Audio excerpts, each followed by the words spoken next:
Hello everyone, সবাই কেমন আছো? আশা করি খুব ভালো আছো। আজ তোমাদের চিকেন দিয়ে একটা নতুন রেসিপি শিখিয়ে দেবো।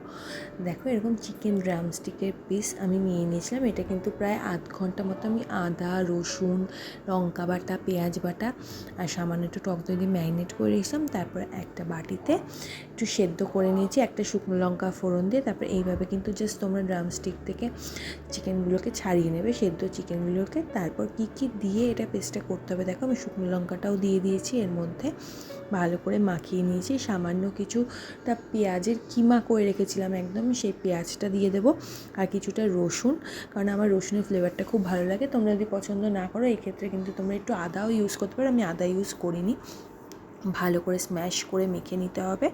এরপর কিন্তু আমি এর মধ্যে দিয়ে দেবো স্বাদ মতো নুনটা একটু বুঝে দিও। আর আমি তো সেদ্ধর সময় নুন দিইনি, একটু হাফ স্লাইস আমি দিয়ে দিলাম লেবু, সামান্য পরিমাণ একটু চালের গুঁড়ো দিয়েছিলাম, আর দিয়েছিলাম চিড়েটাকে জলে ভিজিয়ে একটু নরম করে। তোমরা কিন্তু এর বদলে আলু সেদ্ধও ইউজ করতে পারো, আমি আলুটাকে অ্যাভয়েড করার জন্য কিন্তু চিড়ে ইউজ করেছি। ভালো করে এবার মেখে নিলাম দেখো, যাতে একটু মুখে কোনো শক্ত পার্টিকেলস না পড়ে, এরমভাবেই মেখে নেবে। এরপর আমরা যে বোনটা থেকে ছাড়িয়ে রেখেছিলাম সেটা নিয়ে নেব, যেটা আমরা সাইড করে রেখেছিলাম। সেটার মধ্যে কিন্তু আমরা একটা ড্রামস্টিকের শেপ দিয়ে জিনিসগুলো বানিয়ে নেব। দেখে কিন্তু মনে হবে যেন একদম কেনা ড্রামস্টিক, কিন্তু টেস্টটা কিন্তু একদমই অন্যরকম হবে। দেখো, আমি শেপগুলো দিয়ে নিচ্ছিলাম। আমি 3টেই করেছিলাম, জাস্ট ফার্স্ট টাইম আমিও করেছিলাম এটা। কীরম হয়, সবার কীরম লাগে, মেনলি যে সবথেকে বেশি চিকেন খেতে ভালোবাসে আমাদের বাড়িতে আমার মেয়ে, তার কীরম লাগে সেটার জন্যে কিন্তু আমি জাস্ট বানিয়েছিলাম। শেপগুলো একটু সুন্দর করেই দিয়ে নিচ্ছিলাম, যাতে দেখে কেউ বুঝতে না পারে। এরপর কি লাগবে দেখো, জাস্ট একটা ডিম নিয়ে নিয়েছি আমি।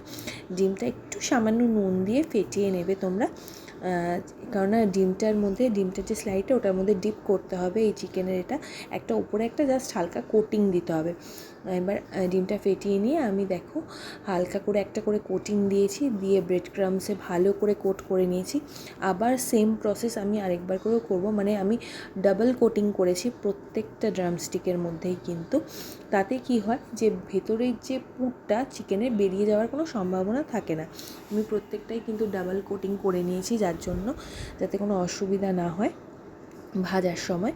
কারণ আমিও ফার্স্ট টাইম যেহেতু বানাচ্ছিলাম, আমি একটু বেশি কেয়ারফুলি বানানোর চেষ্টা করেছি। এরপর দেখো, এগুলো আমার 3টেই বানানোর ডান। এবারে কি করব, আমি কড়াইয়ে তেল নিয়ে নেব। তেলটা প্রথমে কিন্তু ভালোভাবে আঁচে বাড়িয়ে নিতে হবে, যাতে ভালোভাবে গরম হয়ে যায় তেলটা। তারপর কিন্তু ওটাকে মিডিয়াম আঁচে করে দিয়ে তারপর কিন্তু এগুলোকে একটা একটা করে তোমরা ছাড়বে।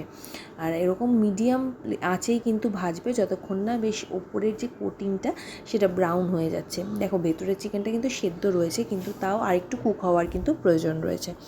ওই জন্য কিন্তু একদম ধিমি আঁচে করে এটা উল্টে পাল্টে ভেজে নিতে হবে তোমাদেরকে, যাতে খুব সুন্দর কালারটাও আসে, আবার পুরোটা কিন্তু ফ্রাই হয়ে যায়। আমান খেয়ে কী বললে এবার তোমরা দেখে নাও। চিকেন লেগ পিস খেয়ে বলো কি